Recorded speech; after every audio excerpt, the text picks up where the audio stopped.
اعوذ باللہ من الشیطان الرجیم پناہ مانگتا ہوں میں اللہ کی شیطان مردود سے۔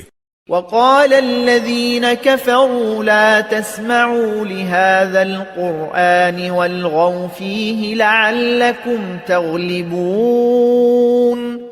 اور کافر کہنے لگے کہ اس قرآن کو سنا ہی نہ کرو، اور جب پڑھنے لگے تو شور مچا دیا کرو تاکہ تم غالب رہو۔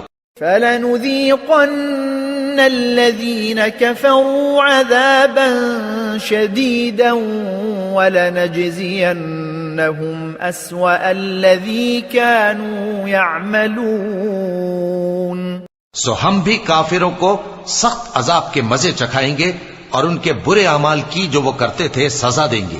ذَلِكَ جَزَاءُ أَعْدَاءِ اللَّهِ النَّارُ لَهُمْ فِيهَا دَارُ الْخُلْدِ جَزَاءً بِمَا كَانُوا بِآيَاتِنَا يَجْحَدُونَ۔